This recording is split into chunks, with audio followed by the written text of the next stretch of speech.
So Virgo, in the recent past, we have the Five of Swords. With the Five of Swords, you could have found yourself with some mixed feelings about life in general, and probably about a few people in particular. It would have been important for you not to ignore these, but don't feel like you have to speak every word that you were thinking and feeling at that time either. Because you could have ruined the very things that you wanted the most, such as close, intimate relationships with your friends and lovers.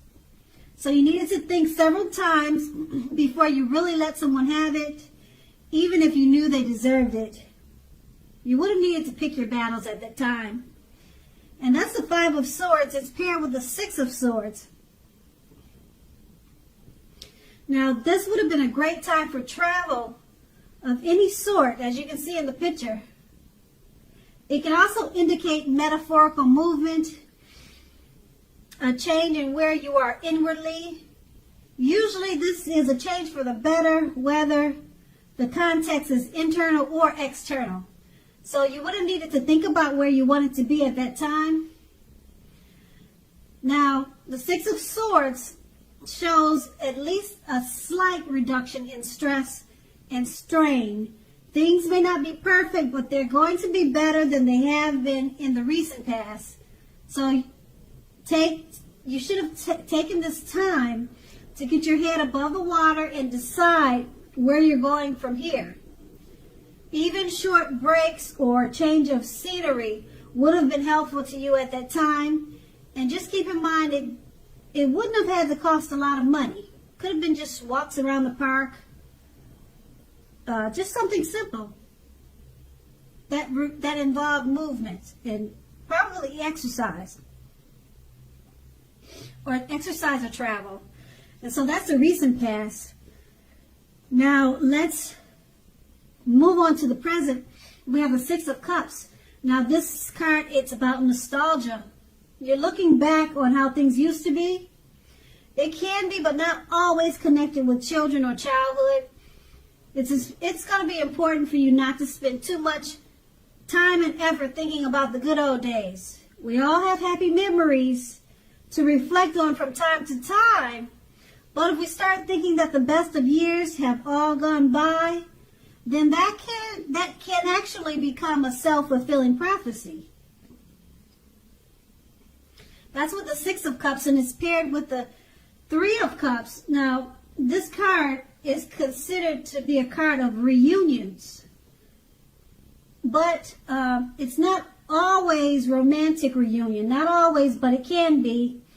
Now, it's reunion in the broadest sense. It's like kind of like running back into someone or something that you have been away from for some time, for a long time maybe. It's considered a happy reunion. It's very upbeat. It also can mean celebration, your own or someone that you care about, such as celebrating a new baby, baby showers, wedding, things like that, other happy occasions. Now with these two cards paired together, the Six of Cups, you're looking back on how things used to be, the good old days. So just don't dwell in it and think that the best of all the years have gone by. Because like I said, that can become a self-fulfilling prophecy, and it's paired with the Three of Cups. It's about reunions. So you must have had a reunion. It looks like you're going to have a reunion, or you probably just had a reunion. And it was so nice that you're thinking, wow, if I could just go back. It looks like you had a great time with this reunion, or you're about to have a reunion. It could be romantic. It could be. Wouldn't that be nice, right? Or it could be another type of reunion. It could be celebrating maybe a high school reunion, or like I said, it could be a baby shower, something like that. But it looks like you had a really great time, or you're going to have a really great time with this reunion. And you're going to cherish it. You're going to hold on to it. And you're going to constantly be thinking about, wow, wasn't that great? You know, so that's a good thing. But just remember, don't punish yourself by thinking, you know, wow, the best of everything is gone, you know. But just embrace and enjoy the reunion that's about to come towards you, and just have fun. Okay, so that's the present. Now we move on to the challenge. We have the Two of Pentacles. Two of Pentacles, it's about two main issues at front in your mind.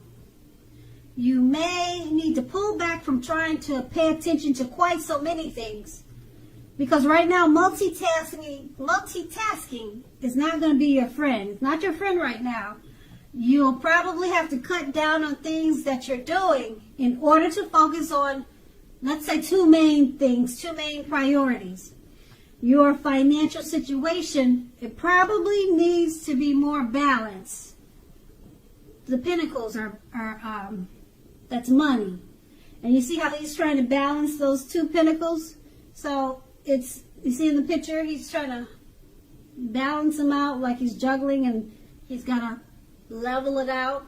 So your financial situation, I'm showing that it may need to be more balanced. Be sure that you're paying more attention to that.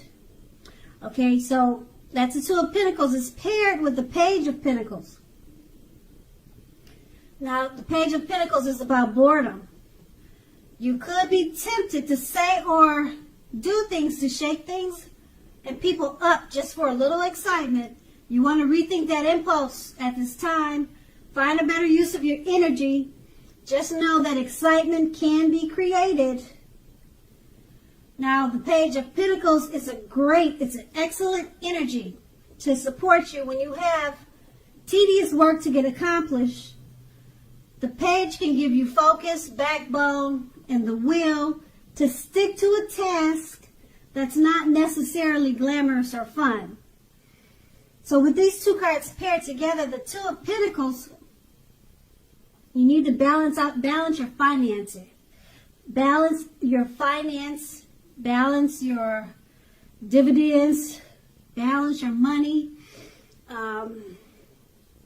Multitasking is not your friend now. So cut down on that and then focus more on probably your finances. That's what this card is pretty much about, like I said. And then because it's paired with the Page of Pentacles, okay, are you trying to shake things up for some fun and excitement? Or are you thinking about it?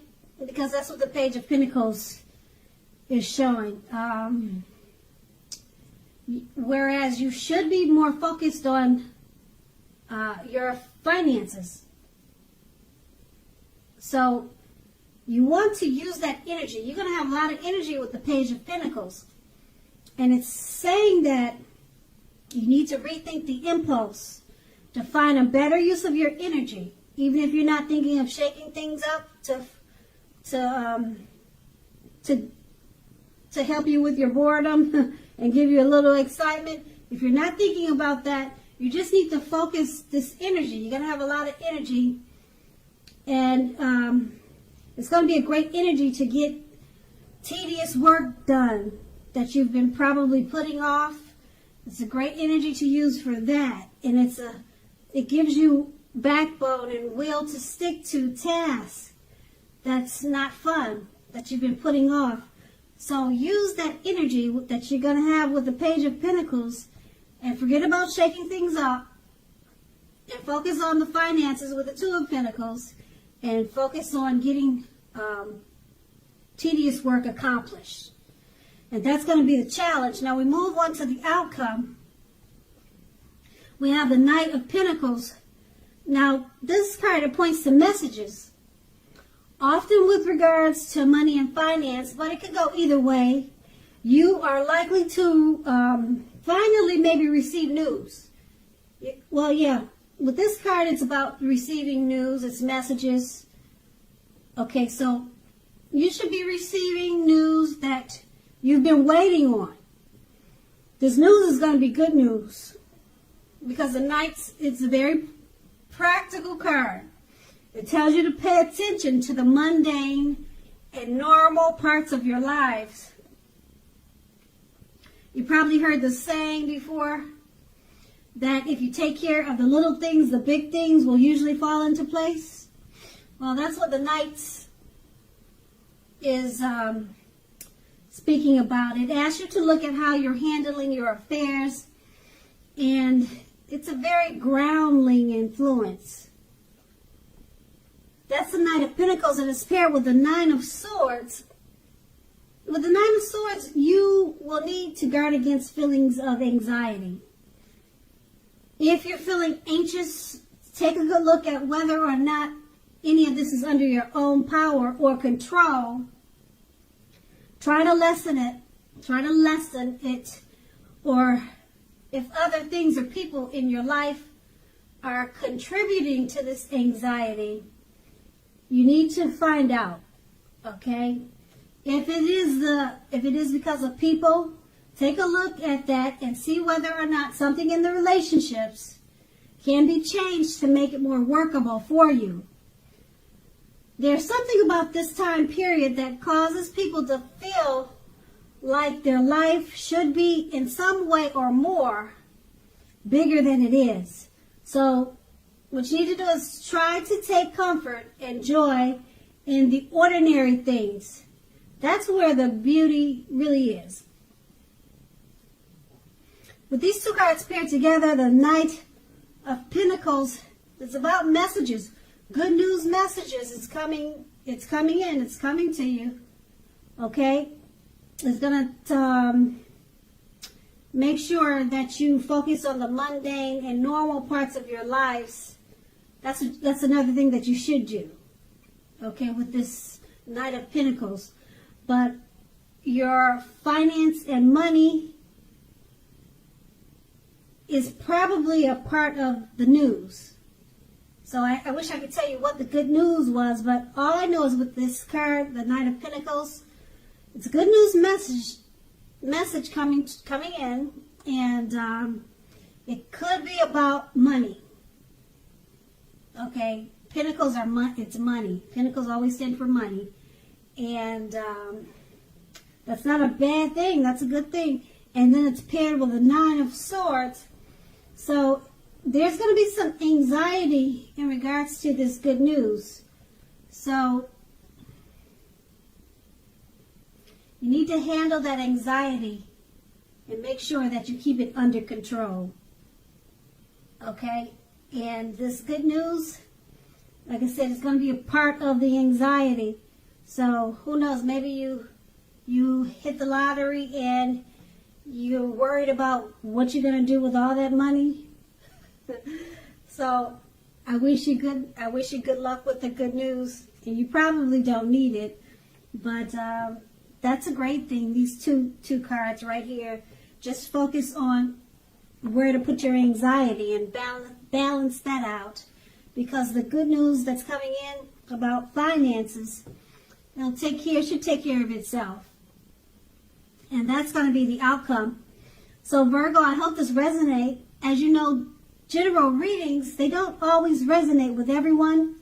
Then again, if you like this reading, please like, subscribe, leave a comment if that's what you care to do. I thank you so very much for watching, and have a great day.